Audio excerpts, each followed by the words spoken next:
man I worked for had one of the biggest companies in New York City. He didn't own his own company. White man owned it, so they owned him. Nobody owns me, though. Harlem drug dealer Frank Lucas and New Jersey cop Richie Roberts were on opposite sides of the law, but they both had something in common. They both loved America in their own way. In the film American Gangster, Denzel Washington portrays Lucas, the entrepreneurial gangster who seized on the opportunity to make millions by stashing heroin in the coffins of Vietnam soldiers coming home.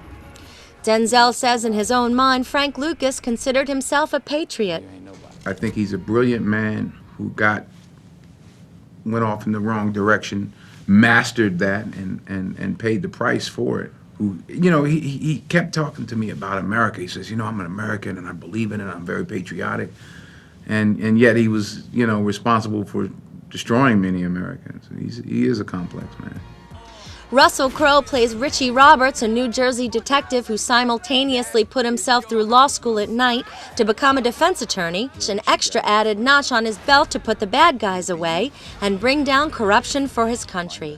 As a man, meeting Richie and getting to talk to him and understand where he comes from and stuff, I sort of see him as a sort of a guy who believes greatly in his country, because he had badge and he took the oath.